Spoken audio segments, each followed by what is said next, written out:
Hey Dave. Oh, hi Mo. Dave, how you doing? Yeah, I'm okay. Look Mo, what is it about these? You always call me when I'm cooking. I mean, you just want the recipes, don't you? Basic is that an quite opportunistic. I know what time you roughly cook nowadays. Yeah. So Mo, do you mind if I keep cooking while we're talking? Please keep cooking. I'm Okay. calling to ask about our final set of lectures and the study units. What's the score with all of this, Dave? All right. So this final. Hang on a second. This final study unit, this final content study unit. Well, Mo, it's the second of the sessions about strategy and responsibility. So remember, last time we were looking at the question about the responsibility of the firm, and we took the shareholder view of the responsibility of the firm. Well, now we're moving across to that alternative view, the stakeholder view.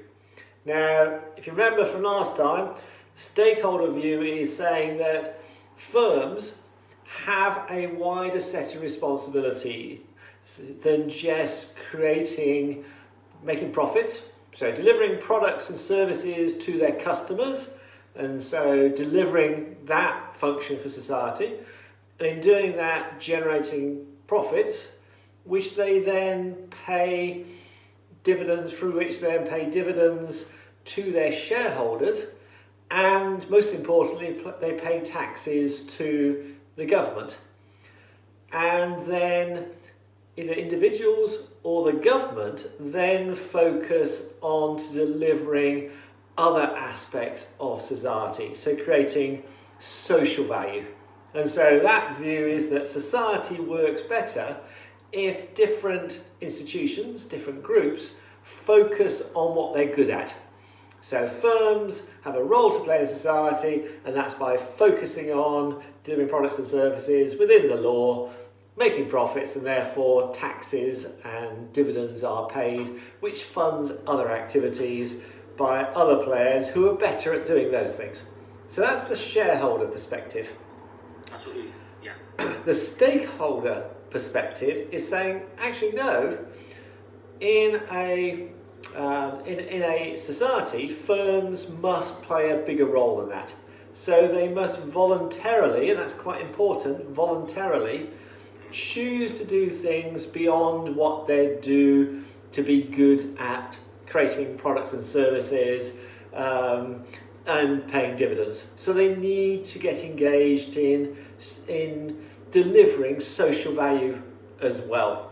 So we're focusing on to that second perspective, onto that area of delivering social value as well as shareholder value. Now that perspective takes us straight into the whole question of corporate social responsibility. And hence where we're focusing is in this study unit onto this question about what is corporate social responsibility and what is the implication of that for strategy. Okay? So this is the other side of the coin, as it were, in terms of the last study unit, in which the last one was about, it's all about the shareholders, and actually the company should pay their taxes, be profitable, but allow the owners of the organization to make decisions upon surplus revenue, right? Yeah, well, both the owners make that choice, but also the government, because being funded through those taxes, the government is funded to be able to do social value. So this week is about taking a much more broader view. Yeah, so the firm takes a broader view of what it needs to do. So it needs to go into those areas that, whilst the shareholder view says leave that to individuals and governments to deliver social value, the stakeholder view says no, firms have a role to play, commercial firms have a role to play in that delivery of social value as well.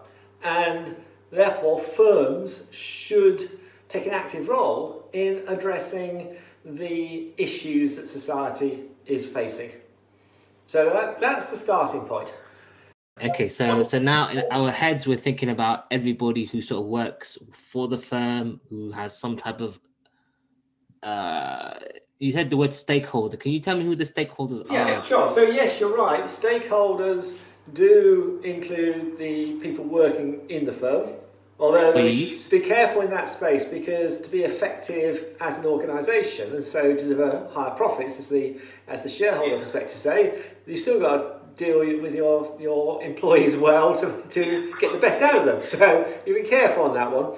But as well as the employees, suppliers and customers, which again you'd think about anyway, but also the community in which you're operating in, and the wider societal and indeed the global issues in this space, where this view says that firms should look to play an active role in dealing with those issues that society may have. But the key thing here is this is not regulated. This is not a legal requirement on firms, because that would be part of the shareholder perspective. You know, if there's a law to to plant trees, for example, well, that's not voluntary. That's part of living within the laws of the land. So this very much is that the firm is making its own choices about what social issues it is addressing. There's no compunction upon it to do it. It is expected in this view that firms take that perspective, and then firms choose where to deploy those activities which they have chosen to engage themselves within. Okay, so that's the different perspective here. So the stakeholders are quite a lot of different groups there compared to what we was doing before. Big challenge here is how do you balance the competing needs of these different players? You know, their interests, because the stakeholder perspective, the interests of all these stakeholders need to be held equally by the organisation. So rather than prioritising shareholders, which was the perspective last time, and where the other players were sort of a subsidiary to that, now we're saying no, including the shareholders, all these stakeholders have equal importance. So management is having to think about issues from the wider well-being of all of those players, rather than just accepting we have a narrower role in society because others are picking this other stuff up. But there's a problem with this thinking. Okay, go on then. So corporate social responsibility has now been around for decades, but very much, certainly in the last, since the mid-2000s, and even more so now, big questions have been raised about the effectiveness of just engaging in sort of traditional ways of doing CSR. You know, so pick a cause that you're interested in and use the firm's resources to address that cause. And so here we once again meet our friend Michael Porter. Oh dear. He gets everywhere, doesn't he? He's all over the place. Goodness. Yeah, so he could be a strategy course in his own right. If only everyone would. Absolutely. If only everyone would agree with him. Anyway, I'm sure he'd love that. But here he's decided to get a social conscience. So Michael Porter, you know, historically, going back to his work in the 1970s, 80s, 1990s, just focusing on how do firms make maximum profit. If you think about it, that's what underpins the 5 forces and his value proposition and strategic positions. That's what underpinning what he's talking about. But he has come to the view that now this is very much true of many American academics in management, coming from that approach to capitalism. Their firms do seen as much more active, independent players, that firms really do need to get involved in these social issues, and indeed as the most effective institution in making things happen. For Porter, them addressing social issues is to be welcomed and should be the way in which we address many of the social ills that we face as a society. So that's where Porter's coming from. But Porter is very critical of traditional approaches to CSR.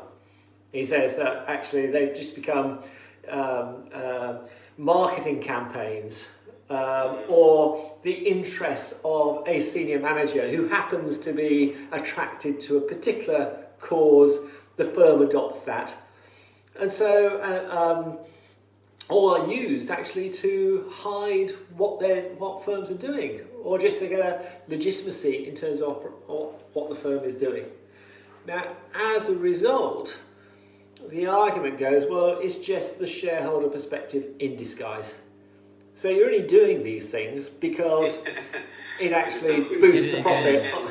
And well, hang on, you're not actually, the shareholder perspective is still dominant.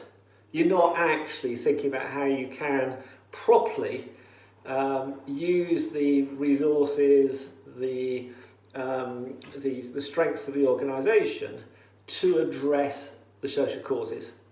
He also says that because there's no connection between the social issues that you're addressing and the profitability of the firm, it's not surprising that many of these initiatives the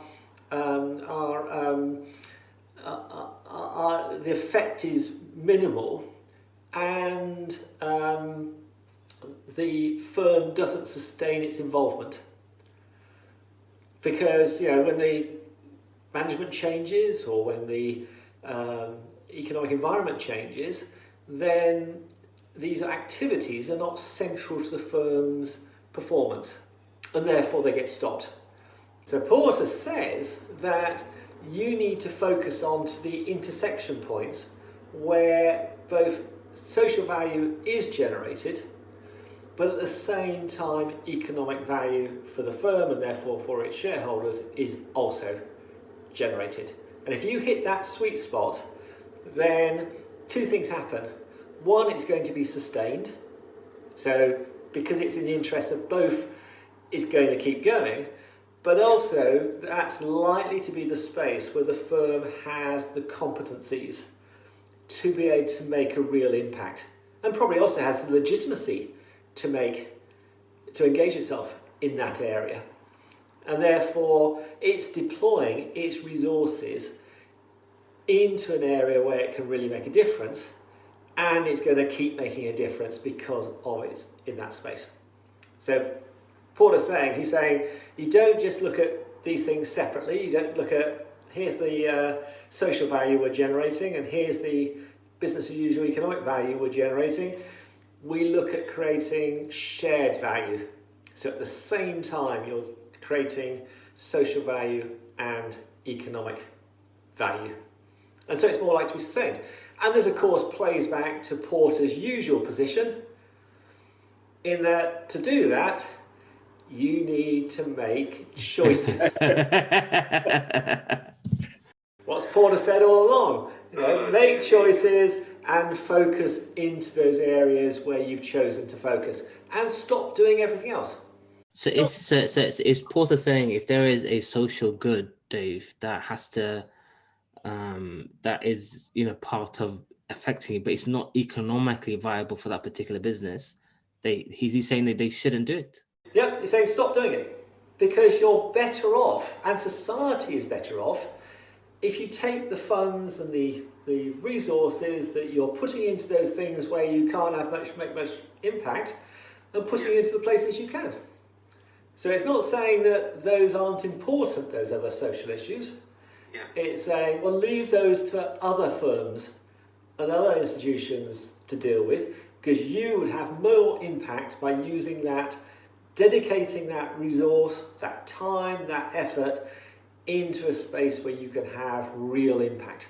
So in a sense, he's trying to pick up a middle ground between just being socially responsible and actually, you know, having a... I'd say he's saying you need to be much more strategic in your what social issues you adopt. Okay. It's not just because you fancy it. So what does Porter believe about issues that are important but that affect the business but don't give economic rights? He believes that we should let other companies deal with them. Yeah, so things that are important, there'll be others, because each industry or each company even will have different competencies and different areas where it has legitimacies and different areas where those issues will have a real strategic impact on its future.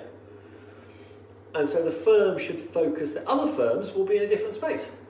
So let those other firms who do have the competencies, capabilities, let them go and address those other issues, because they'll be far more successful in doing it than you are. Take the resources and really focus those, channel those resources into those few areas where you can have real impact. As Porter is saying that actually, yes, by doing this, up to now it's been like a scattergun approach. Everyone trying to do all these different chaos, and so the net effect is zero. So has Porter put this in a framework or a 2x2 or anything like that? What do you expect of Michael Porter? And of course, he's put in a framework, but it's not a 2x2. You're killing me, Dave. Hey, No, my world is blown. It's I call it buckets, actually. Buckets, all right. And how many buckets do we have? What he's saying is that there are categories of social issues, and for different firms, different social issues we categorise into different ones of these buckets. So it's corporate shared value matrix, and these three categories. One on the third side. Imagine there's three buckets. buckets. One would be what would So on the right hand side, starting from the right, we'll go rather than starting from the left to the right, we'll go from the right to the left. Okay. All right. So right hand bucket is social dimensions of competitive context. Now this is an outside in view. So what are the really major, now this is important, really significant social issues that are going to impact on the future of your organisation? So that's the first one. That's the first one. What are the major issues that are going to have External a huge... issues and going to impact the organisation from the outside. Okay. So example would be, so for Toyota, Yeah. so emissions from cars. Now that's going to have a major impact onto regulations, consumer buying behaviour, whole raft of legislation around the manufacturer and the use of cars already and into the future. So if That's one Toyota is not looking and getting engaged in that issue, it is putting at risk its future viability as a car manufacturer.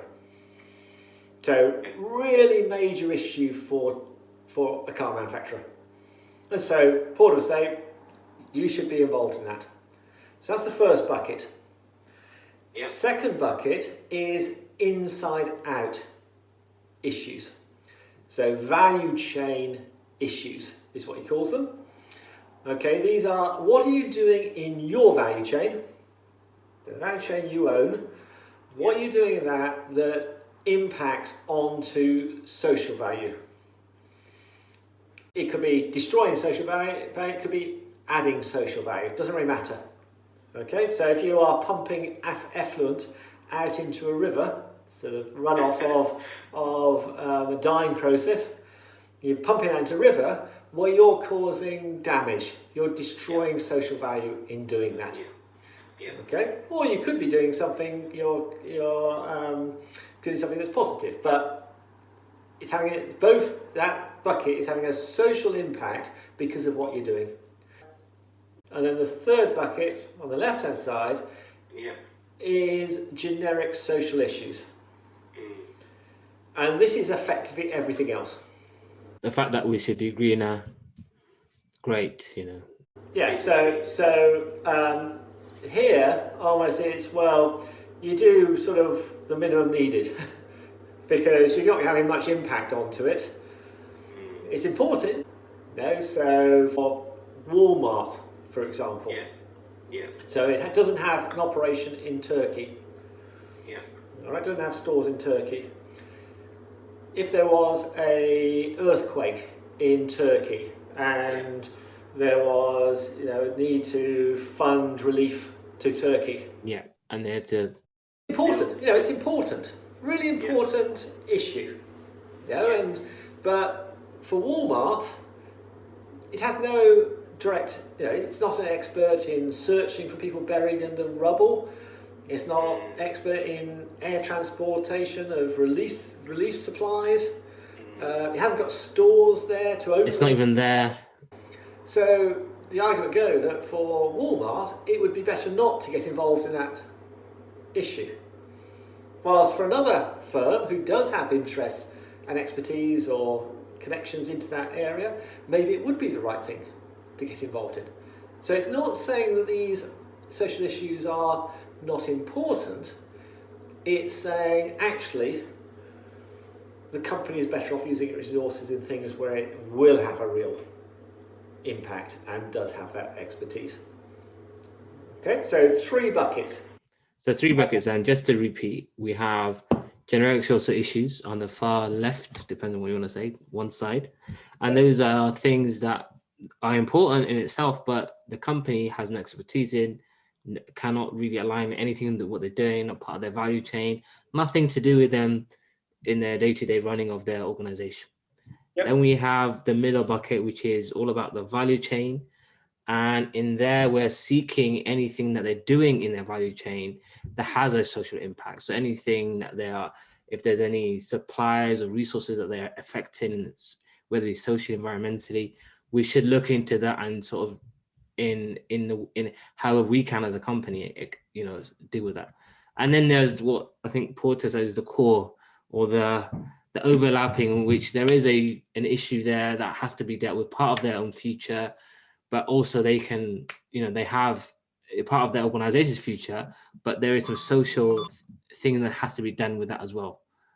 And I think that's... Yeah, and so then what Porter says is that those 3 buckets you can also divide into 2 halves. Okay, interesting. Between reactive CSR and strategic CSR. Okay. Now, two of those buckets are easy to categorise. So, generic social issues. Something like that? Not at all like that. No. Not at all like that? No. You do that? Well, I guess again. Okay, so on the left-hand side, generic social issues, very much reactive. Okay, but social dimensions of competitive context, very much strategic CSR. Okay, so those 2 buckets are easily defined. Okay. The one that you need to think about is in terms of the value chain strategic initiatives. Okay, that one then, a lot more. That's it. Okay, so the 2 sides, whether it be the generic issues or the social complex issues, very clearly easy to get examples for that, or for companies to figure out. Yeah. Now, the middle bucket, the value chain impacts, that's divided into 2 halves. And those 2 halves are split by the economic value is generated as well as social value. So everything in there, everything in the matrix generates social value. Yes. Anything that's not generating social value, that's part of business as usual. You don't put into the model. Yeah. No, so employing people, no, not in the model. You know, part of your normal economic activity. So don't worry about it. That's picked up elsewhere. So only initiatives, issues that have social value implications go into the model. All right. On the right-hand side, in the social dimension of competitive context, well, clearly everything's linked to economic value as well as social value there. Yeah, if you don't deal with it, the firm's not going to succeed in the future, so it's not going to generate economic value. So clearly that is social value and economic value. Generic social issues, yeah, they're generating social value, but for the firm, they're not generating economic value. Okay, Now the middle one, value chain social initiatives, some are going to be generating economic value, some are not. So at the top of that bucket, that column, what Porter mapped is initiatives that just generate social value but don't generate economic value. So going back to that company who's pumping wastewater into a river, okay, to fix that issue is going to be a cost to the firm. So it's a negative economic value but a positive social value. Yes. Okay, so there what Porter says is, look, you've got to stop destroying social value. So make the investment, stop destroying social value, but move on. So fix and move on. And then the other half of that bucket is social initiatives which generate economic value and generate social value. So here an example would be, say, Walmart with its trucks. So huge fleet of trucks for Walmart. Okay. As a result, a big pollutant in terms of the burning of fossil fuels, in terms of coming out of their trucks. So what Walmart has done is it has in various ways tried to look at different power sources. For example, for its drivers sleeping in its cabs overnight, rather than keeping the engine running, it has put in solar panels and batteries to heat the cab. And so that reduces the damage to the environment, but they found it's far cheaper to do that than it would have been to keep using fossil fuels to heat the cab. And so it's generating economic value as well as generating social value, in that case destroying social value, so it's adding social value. Okay, so in those cases Porter is saying, I must say it's not just Porter and Kramer are saying, because his work's done with a guy called Mark Kramer who was an established consultant in the CSR space. So actually the article here is Porter and Kramer, but you'll hear Porter himself just talk about these things. So what Porter is therefore saying is that that middle bucket is divided, the top half is part of reactive CSR, while the bottom half is strategic CSR, because you're generating both social value and economic value. So in your diagram, the right-hand column and that bottom half of the middle column, that's strategic CSR. The top of the value chain impacts, and that's strategic CSR. And the other one's responsive CSR. And then Porter and Kramer say that, right, that tells the firm, or advises the firm, as always with all these models, it's advice you're given rather than you just follow it blindly. It raises questions.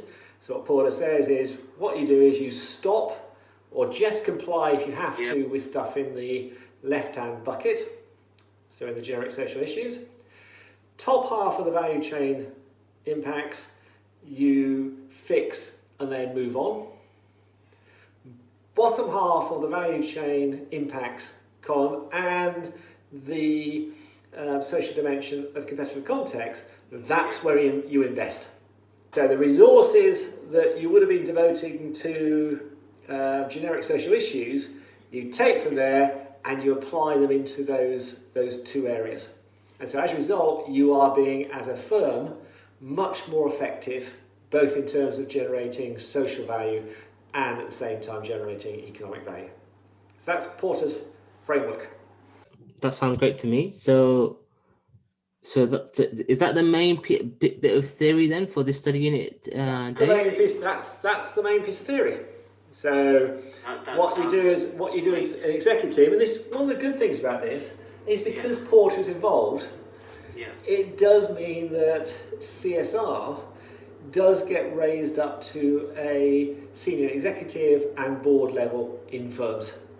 So it does mean you can take a Porter, here's Michael Porter's model, and prompt debates about what should we be doing strategically with CSR rather than the previous who fancies doing what. Yeah, I feel like, whatever. Yeah, that's great. It has been criticised though. Okay. And what's wrong with a almost 2x2 matrix. Well, I mean, one of the interesting is firstly, well, who decides what's right? Who decides what the right social issue that should be addressed? How do you prioritise which ones you should go for? Now, firstly, in terms of expertise, if you think about it, a firm is not going to have the expertise in understanding the social issues of a society. So, does it have the expertise to properly decide where to allocate resources and time? Secondly, it's been criticised for saying that, well, actually, there's a certain number of issues which are at these intersection points. And so, what about everything else? And linked into that, an idea that by following this thinking, you're placing yourself at a competitive disadvantage.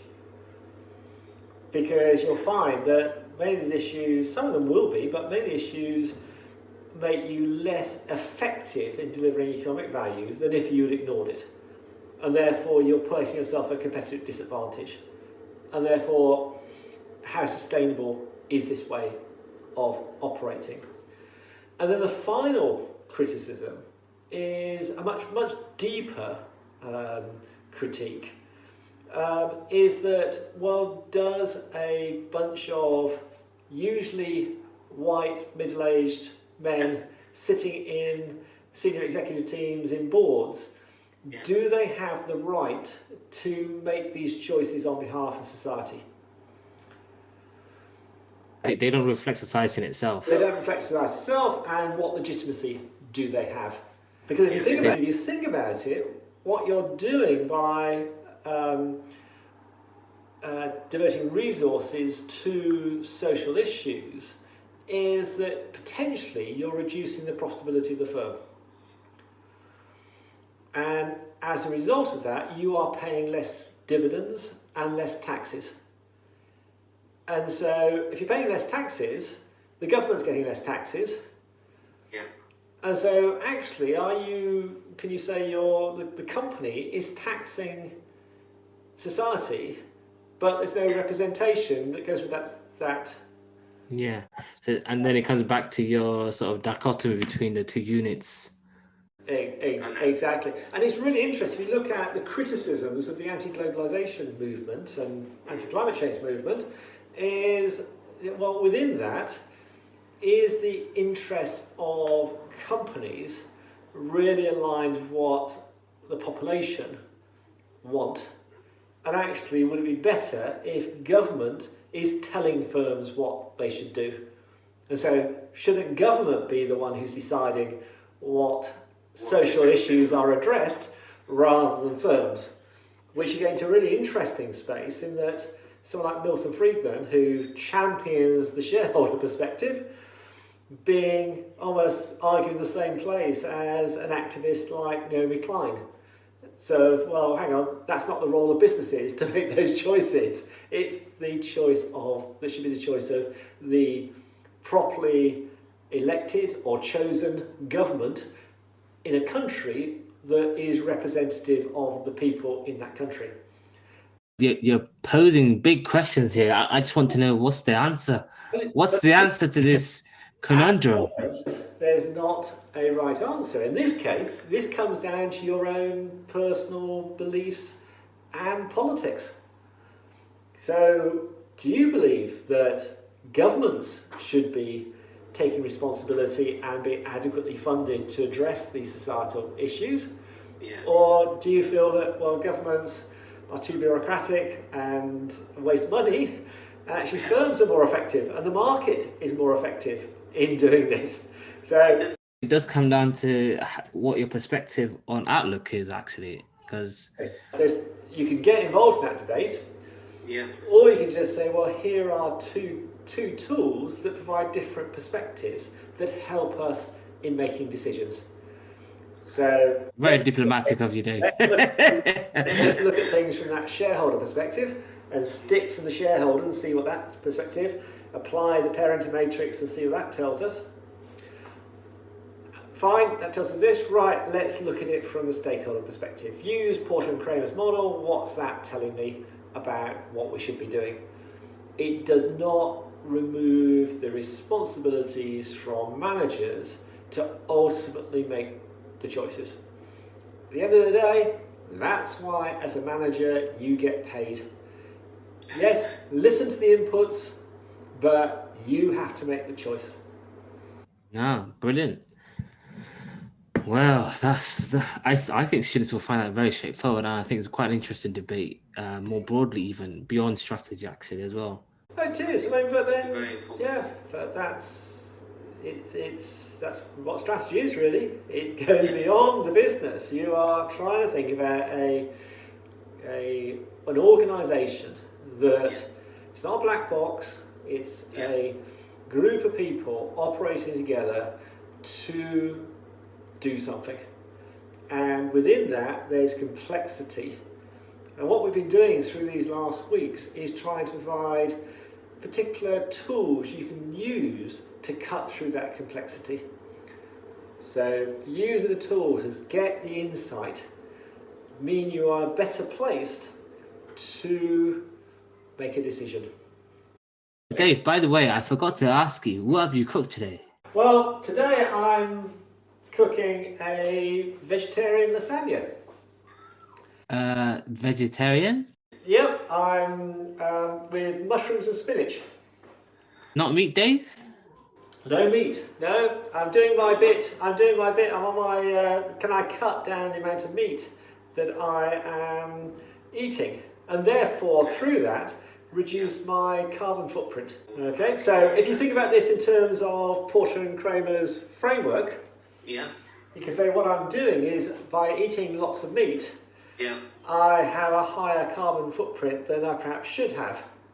So clearly, it's in a value chain. Yeah, it's in the middle.